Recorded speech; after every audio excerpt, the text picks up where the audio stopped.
flu shortly before I was to speak last time, and I really want to thank you for stepping in. It was great of you to do that. You had all of 30 minutes to prepare for that, and we all are grateful. I was especially. You never know when things like that are going to happen. First time I'd ever had to cancel, but I knew that you didn't want me to come down here and throw up on you, so I chose to do that at home. The Civil War was raging, and it was becoming increasingly more bloody and brutal. Our 16th president was falling into a deep depression as every week the war became more complicated. His days were discouraging and his nights were what seemed to him to be interminably restless, only to awake the next morning to another horrible report of more deaths, more heartbreak, and the future ending of it all seemed forever removed from him. Would it ever end? The burden of all of that rested on the shoulders of Mr. Lincoln, and we who love to read him and of him stand back in amazement at his ability to handle it as well as he did. One afternoon, he felt he just must get a little solitude and hopefully find a place of refreshment and relief. He said to his aide, "I'd like to go to the church, National Presbyterian Church." And the two of them went alone, walked there.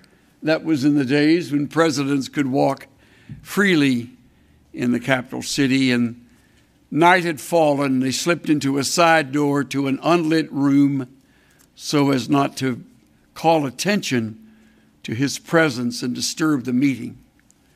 The pastor had just stood to begin to preach. Lincoln crossed his legs, placed his stovepipe top hat on his lap, and never moved as he listened intently to what the pastor had to say. As the sermon ended, people got up to leave, and he remained seated, and his aide leaned over and whispered to him, "Well, what did you think? Did you think it was a good message?" He said, I thought the message was well prepared, well delivered, sincere. The points were logical. The man was clear. Then you thought it was a good sermon? "No, I thought he failed," said the president. "Failed? How? Why?" "He failed because he did not ask of us something great."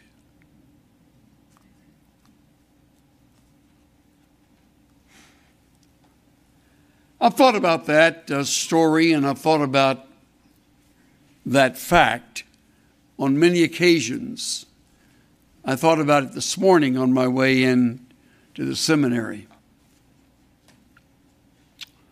I don't want to fail today in that one area, and I don't think I will, because I have His Word that asks of all of us something great. You're sitting here this morning. Most of you are students at the school. You're engaged in your studies. You are in some phase of those studies. Some of you nearer graduation than others. Some of you have just begun. I think I probably speak for most of you when I say, unfortunately, that you really don't ever see yourself engaged in something great. We've been taught very well to do the little things well, and we should. To be faithful behind the scenes, and there's everything right about that. To cover the bases, to become the wind beneath another's wings, to stand along them and, if necessary, in their shadow, and do the work that God's called us to do with the training He's given us. And as a result, the last place most of you see yourself is in a great place, a place of sizable significance, where your life touches many people. It may be in a church, it may be in another culture, through another language. It may even be someday serving as a professor at a seminary or a Bible school or some other educational institution. But whatever it is, as you've told yourself over and over, I want to be faithful in the little things. I want to do what God would have me do. And I applaud that. And I commend you for that. But I warn you,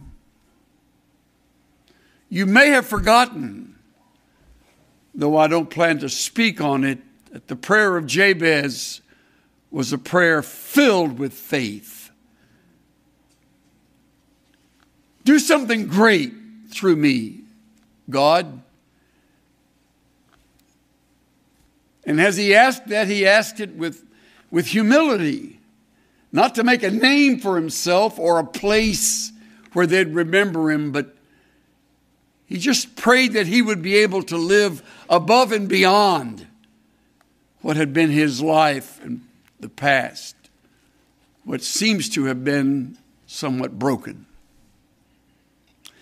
But the person I have in mind is going to surprise you,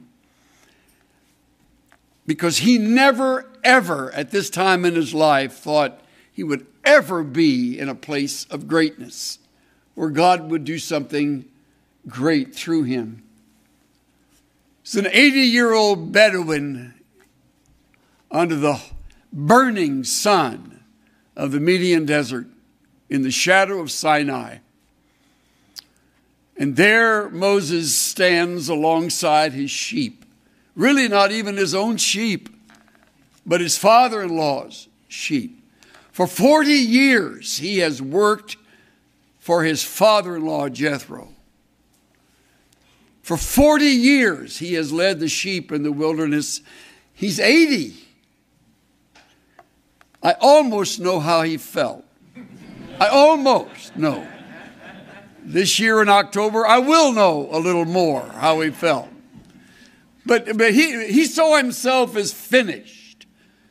I mean, he left Egypt as a fugitive with a criminal record. He was a murderer.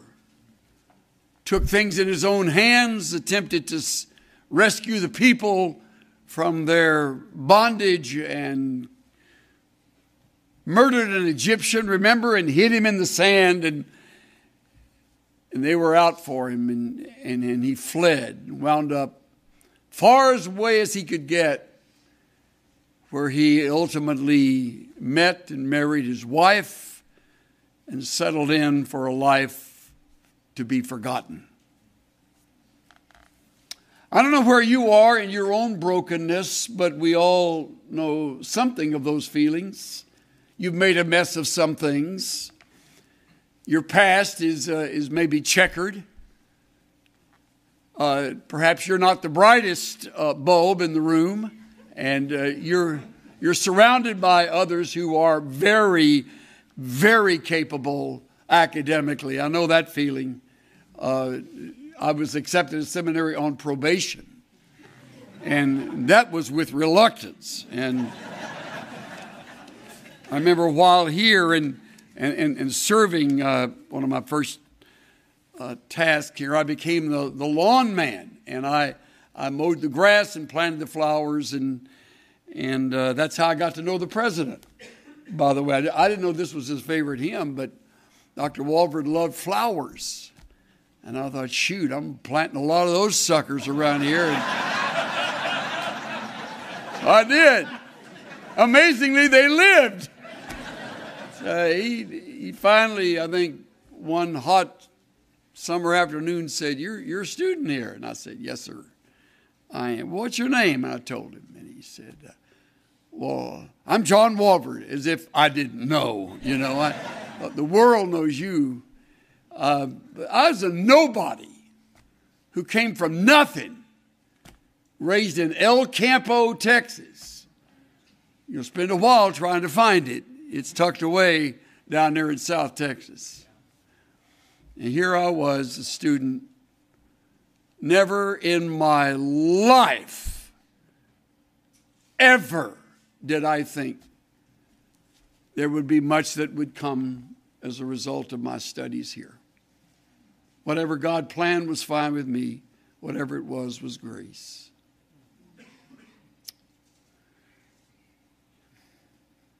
Moses is in a predicament, and he knows it. The best thing to do, he thought, was to hide out. Let me pass along to you 3 mistakes that I think broken people make. And after I give those to you, I'll do a quick, breezy journey through this battle he has at the burning bush, and then I'll tie it with a couple of thoughts. People who are broken often run before they are sent. It's a tendency on the part of the intense type person to jump ahead, to get engaged, to be involved. All the way through my years at seminary, I was surrounded by students who would say to me, you need to be on the campus. You need to be out evangelizing. You need to be pastoring a church. I thought, who are they talking to? I'm here to learn. I'm here to get some training. I don't know how to do all of that. Some of them were, and they were engaged in that. It wasn't time for me to run before I was sent. I had no calling to do that. I was here, and I gave it the very best I could during those 4 years. The second mistake that's made is that we retreat after we have failed. We run before we're sent. And then often in the running and the doing of it in the flesh, frequently we fail. And we're embarrassed, we're humiliated. Maybe some of you know exactly what I'm talking about. You have failed, and as a result, your tendency is to retreat. You leave me alone, I'll leave you alone, and in the shadows, I'll try to make it as best I can. And the third, we resist when we are called. I fear that most for most of you. In God's plan, which has been in motion since eternity past, He's had you in mind. He has a future for you and a hope, a plan that will unfold. And right now, you don't have a clue. Some of you think you do, but you really don't know ultimately how or where He will use you. I plead with you to stay open, because I can assure you it will include some surprises. Moses was in for the surprise of his life when he came upon a bush that wouldn't stop burning. Burning bushes in that Median desert were not that unusual, or in any desert for that matter. But a bush that wouldn't be consumed by the flame, that was unheard of, which caused him to look at the fire and say, this is amazing. Exodus 3, verse 3. Why isn't the bush burning up?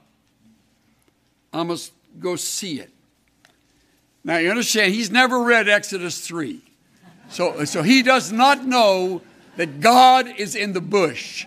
He doesn't know that's where the voice of God will be heard. And I'm sure one of his first thoughts was when he heard his name, Moses, Moses. First thought was, he found me. I'm not sure they were on speaking terms. We know nothing of his spiritual walk for 40 years. I mean, we have this image of Moses that is just phenomenal. I mean, born in this privileged family, wasn't privileged. Swam the Nile when he was a baby. He didn't swim the Nile. Grew up, looked like Charlton Heston. He didn't. That's not Moses. It's not Moses. Stephen does tell us he's mighty in words and deeds. I think he had a chest full of military medals. He was supremely significant to Pharaoh, who probably had his eye on him as a replacement until he blew it. And now Moses, 80 years old, nothing but memories, and they're fading. And he hears Moses, Moshe, Moshe. In the Hebrew, it's a simple little response, Hineni. You don't even have to put your lips together to say it. Behold, it's me, Hineni. I'm Moses, who are you? Don't come any closer. The Lord warned, take off your sandals. You're standing on holy ground. I'm the God of your father, Abraham, Isaac, and Jacob. I can hardly read it. I can't imagine the thrill that must have coursed through him. He hasn't forgotten me. He still knows me. When Moses heard this, he covered his face because he was afraid to look at God. When you read your Bible, may I urge you not to rush through moments like this. When there is an emotional moment, give it some emotion. Let it be relived in your minds. Put yourself in his place. Now, sandals off. Now on the hot sand. Now in front of the bush that keeps burning and keeps talking. Feel it.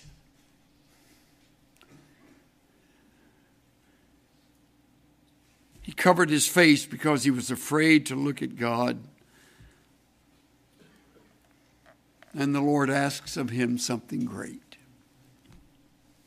Does he ever? I'll cut to the chase. Verse 10. Now, go. I'm sending you to Pharaoh. You must lead my people Israel out of Egypt. Remember, we resist when we're called, when we're broken. Pharaoh. My picture's still in the post office. I'm a wanted man down there. The last place I want to go. They hate me there. See, all these years, he's had time to relive it. And over the passing of time, your imagination runs wild where you have failed. And you smeared that like a slab of peanut butter across toast. You smeared that across your life. That's you. You're the personification of failure. You blew it. First words out of the bush for the call was go. All right, we'll pause there and let that one sink in.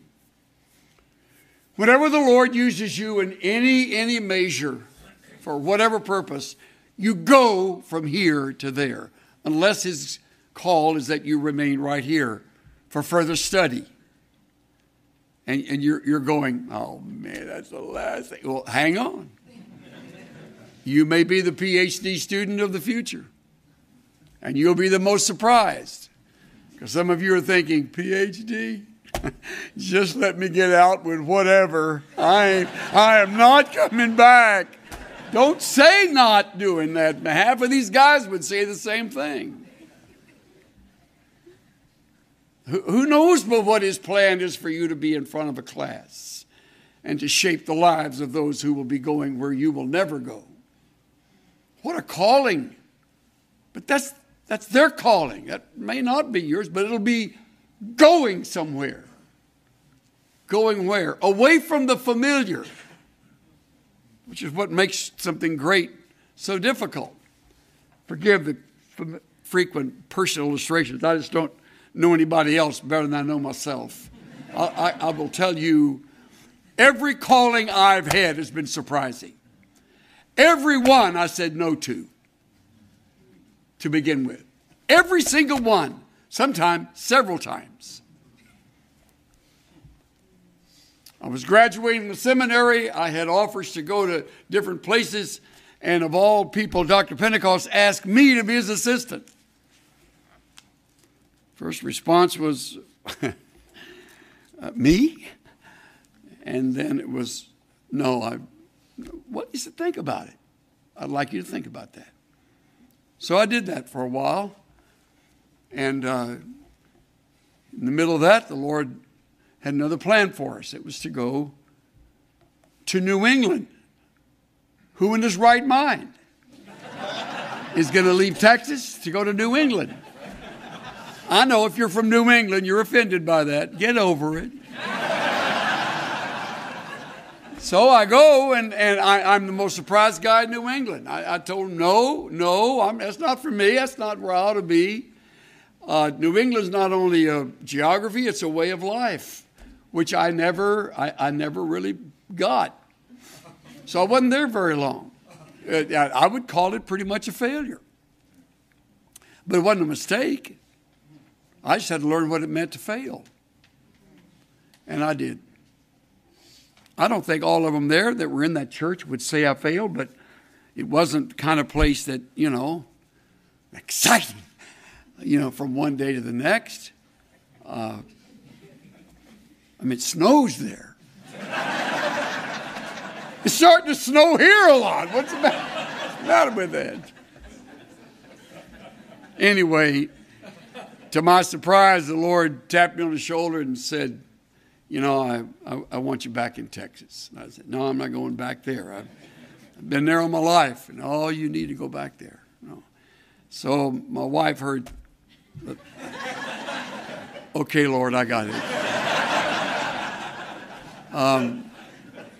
I'm on the phone, and she's so anxious to leave. She said, I'll tell you what, honey, you pray about this while I pack. Okay? Yeah. So we wound up in Irving. Came to Irving, little church. And of all things, I follow Stan Toussaint. How bright is that? And while I'm there, it's amazing how God blessed it. Just had the time of my life. And we had a number of seminary students with some of the faculty members that were coming to the church. It was just great. Built a new building and exciting. And the day my mother died, I got a letter from California. February 1971. And they wanted me to think about coming to a church out in California. No. First of all, I'm grieving and got to prepare the funeral message for my mother. It's the most ill-timed letter that was ever written. They wrote again, please think about it. No, I'm where I ought to be. We're just been here just 4 years, and I really want to get at it. Well, then they wrote again. And what's wrong with these people? And Cynthia said, we really don't have any business leaving. I know, honey. I know. I'm not asking for it. They won't quit writing. And so I tell you what I'll do. I'll go out there and I'll go to the seminar I wanted to go to here. Then on Sunday, I'll go preach out there and I'll come back here and done. And I went and, it was fantastic. Hate to tell you how much fun we had. And so I came back and she met me. Okay. She met me at the airport, like this. I don't want to hear. Anyway, long story short, of all places, this Texan goes to California. Never been there in my life except when I did an internship with Ray Stedman up in Palo Alto. I'm telling you all of this so you'll know something of the surprise things that happened. Not one of them did I pursue, did I seek. Not one of them was I looking for. And it's like, I can't believe it. I didn't know the geography. I didn't know the lifestyle. We had 4 kids. One wasn't even a year old. The other one was 9. They were all little. Every Texan told us that you're going to lose your family if you move to California, which that's a crock. I don't know why people say things like that. You don't lose your family unless you lose your family. It's not the environment. It's the home. And it's challenging, but what else is life but a challenge? You think it's all that great shakes here in Texas for the kids? I mean, it's a challenge everywhere. So we go out there, and I'm telling you, hang on, city. It is really an experience. I never had a multiple staff before, and now I started with no staff, and I hired every one of them. Little by little along the way, it was a time when Orange County was exploding, and our church grew. We wound up couldn't handle all the services, 5 on Sunday, 5 services every Sunday. People sat on the floor, in the aisle, under the piano. The only one we tried to keep out was the fire marshal. I didn't want him to know what we were doing in there. Broke all the rules. We brought in extra chairs. We had television, closed-circuit television. We'll have to build. Now, I didn't want to go through. I'd gone through a building program at Irving. I don't want to go through one again. And that's what happens. They pull you, and we built a building, and it filled up. Having the time of my life, almost 25 years. So I'm telling you, where the Lord sends you, it is remarkable what can happen to you. And you finally are at peace with it, you say yes to it, and you do it. And having done it, you realize how magnificent the plan is. He wanted to do great things. And I want to do familiar things. He wanted to break molds, and I wanted to be poured into the mold where I am comfortable, where I know all the streets and where the restaurants are and where the grocery stores are and all. I go out there and I mean, those places, those things out there change about every 3rd month, and you're on the move. It's a fast lane, and before long, would you believe it, God opens up doors for a publishing ministry. I never dreamed of writing a book, ever, in my years at this school. I sat in awe of those profs that taught me and were using their texts, and I'm thinking, what would that be like? Can't imagine. Now I've got a publishing thing going. And out of the blue, I have a man named Al Sanders who says, I think you ought to think about being on the radio. And I said, I don't need to be on the radio. That's ridiculous. I never listen to radio. I certainly don't listen to Christian radio. And he says, I know. We need to give him something to listen to. I thought, well, no, I'm still not going to do it. I'm not going to do it. I didn't have anybody to lead it. I didn't know how to do it. I don't know that medium. I know preaching. I know a little bit about the church, and that's my rut. That's my thing. And God broke a mold, opened up a ministry for the media. I never dreamed of that. People ask at times, is this all a big fulfillment? No, as a matter of fact, it's all a big surprise. I live my life surprised. I'm amazed when people listen when I talk. Well, most do. Not everybody. And I'm just shocked at the audience God gives us. We're going to Israel tomorrow. Oh, I got to pack.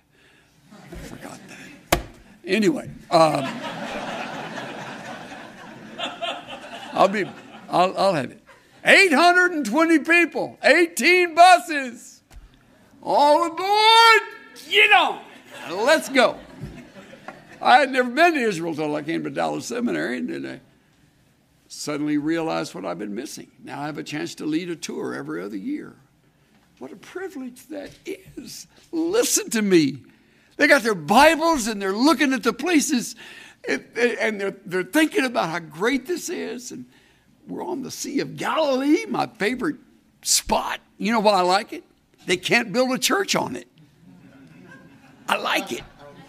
You know, they can't make it religious. It's just water and the shore and the beauty of it and the significance. And you get people there that have never been in their life and they fall back in love with Jesus. How good is that? Me, El Campo Yo-Yo, leading this marvelous opportunity. And I'm all settled in. Everything's great. We're going along, year after year. And I get a call from Dallas Seminary. Sounds a lot like Don Campbell's voice. And I thought, well, maybe I'm in trouble again. And he said, Jack Turpin is the chair of the board at the time. And he said, we'd like you to think about being president. Is this a joke or what? I don't think they've ever been asked that in their life. Is this a joke? And they said, no, we'd like you to really seriously. I said, no. What's the matter with you people?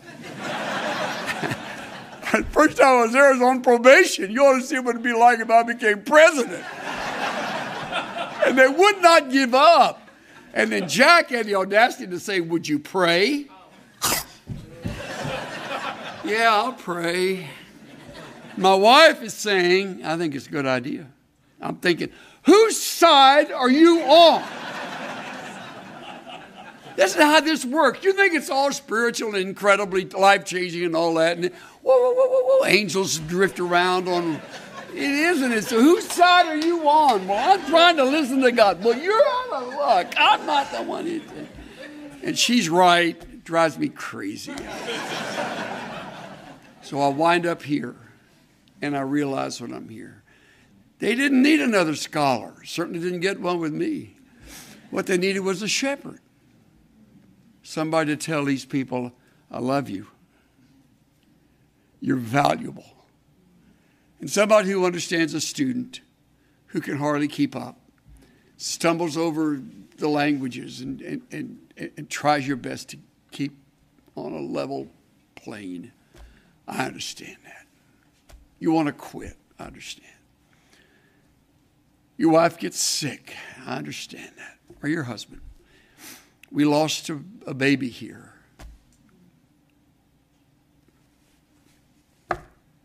About finished us off.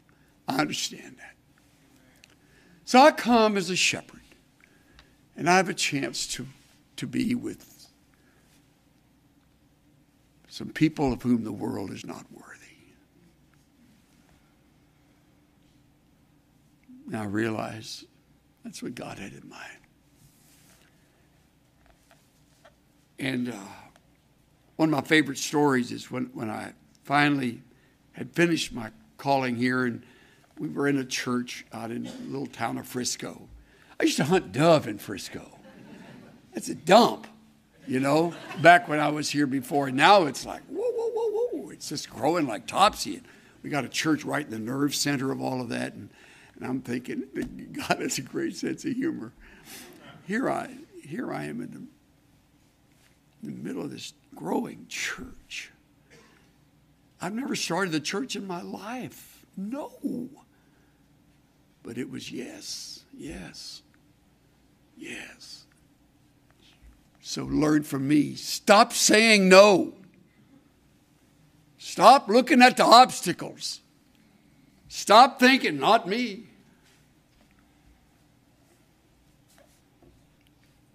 So Moses protested to God and said, verse 11, who am I? You're nothing. Could have been the answer. Who am I that I appear before Pharaoh? Who am I to lead the people of Israel out of Egypt? You happen to be a human set of vocal cords, and that's all I need. How firm a foundation, you saints of the Lord, is laid for your faith in his excellent word. What more can he say than to you he has said? you who to Jesus have fled. Fear not, I'm with you. Be not dismayed. I am your God. I will still give you aid. I'll strengthen you, help you, cause you to stand upheld by my righteous, omnipotent hand. You're a set of vocal cords, but I am God. Now get out of the Median desert. Resign the job of Pharaoh, of Jethro's assistant, and take on Pharaoh. Well, what should I tell them? Isn't that like we all want to know those things ahead of time? They're going to ask me, what is the name of the one who called me here? What will I tell them? Tell them I am called you. He'll get that. And you know he did. He isn't through. What if they won't believe me or won't listen to me? What if they say the Lord never appeared to you? We got that when we left Irving. Well-meaning lady stuck her head in the window of our car. We're on our way to California. And she said, she was really angry because we were leaving. And she said to Cynthia, you know, the Lord gets blamed for a lot of things he has nothing to do with.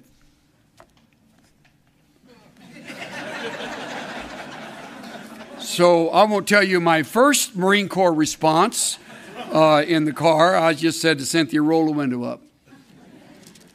So she backed away and rolled the window up, and we drove off. And I said, honey, if you think about that, the rest of the trip to California is going to ruin the beginning. She just can't see past the nose on her face. She doesn't realize. We're not going because we're just craving to get out of here. We're going because we can't stay. Get that. And you can't expect them always to get it. Folks won't understand. Very few will go, you're in trouble. They all go, good.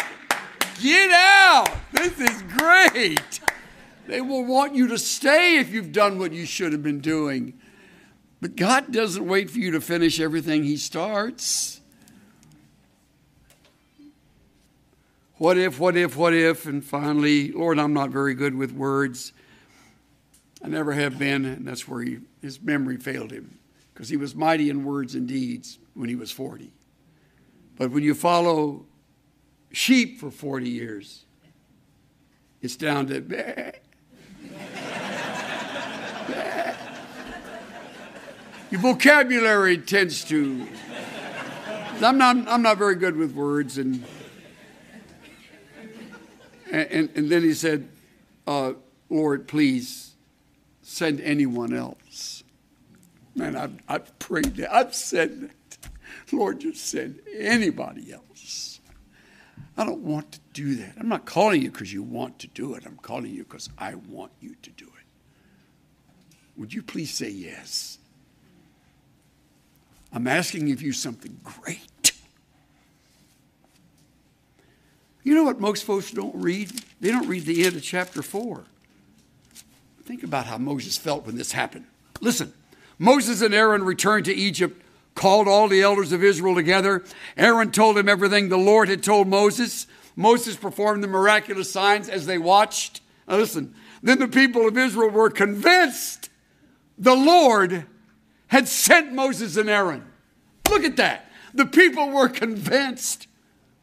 And when they heard that the Lord was concerned about them and had seen their misery, they bowed down and worshiped. And flat on his back worshiping, or maybe on his face, Moses realized why the bush never burned up. You see it all so much later.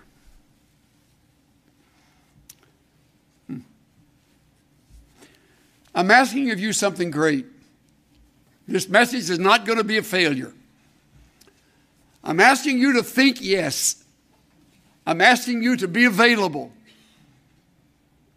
I'm asking you to learn from my frequent no.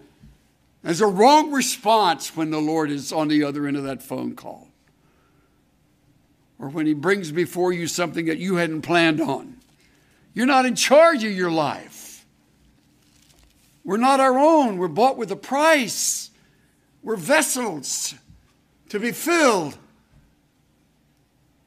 and used.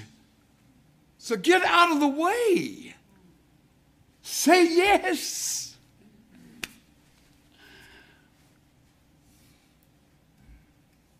One by one, God took them from me, all the things I valued most, till I was empty-handed. Every glittering toy was lost. And I walked earth's highways, grieving in my rags and poverty, until I heard his voice inviting, lift those empty hands to me. So I lifted my hands toward heaven, and he filled them with a store of his own transcendent riches, till they could contain no more. And at last I comprehended with my stupid mind and dull that God couldn't pour his riches into hands already full.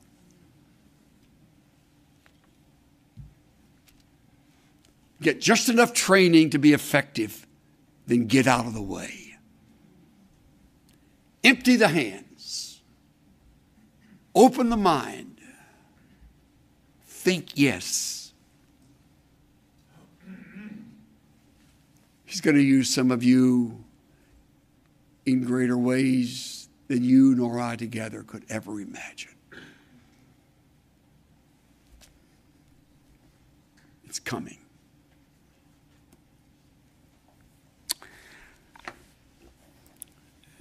Dear Lord God, thank you for continuing to work in my life in such a way that I realize more and more how absolutely insignificant I am in this whole process. I got a voice, and I've got a body, and I've got a mind, I've got a mouth, and I've got a family, and you're wanting to use different parts of that at different times. And keep me from making a mess of what you're planning to do. And I pray the same for those men and women who've listened so well today. Guard us all, our Father, from building those great big barriers based on a human viewpoint that thinks and says repeatedly, no, no, no, no, no, no, no, not me, no. And then let's learn from Moses, Lord, that the only way to go is with a yes. And then help us get out of the way. So I pray that you would fall upon us in a fresh way and communicate this again and again through late night study, early morning classes, in the middle of the day, and in the summer months ahead. We invite you to ask of us something great. In Jesus' name. Everybody said.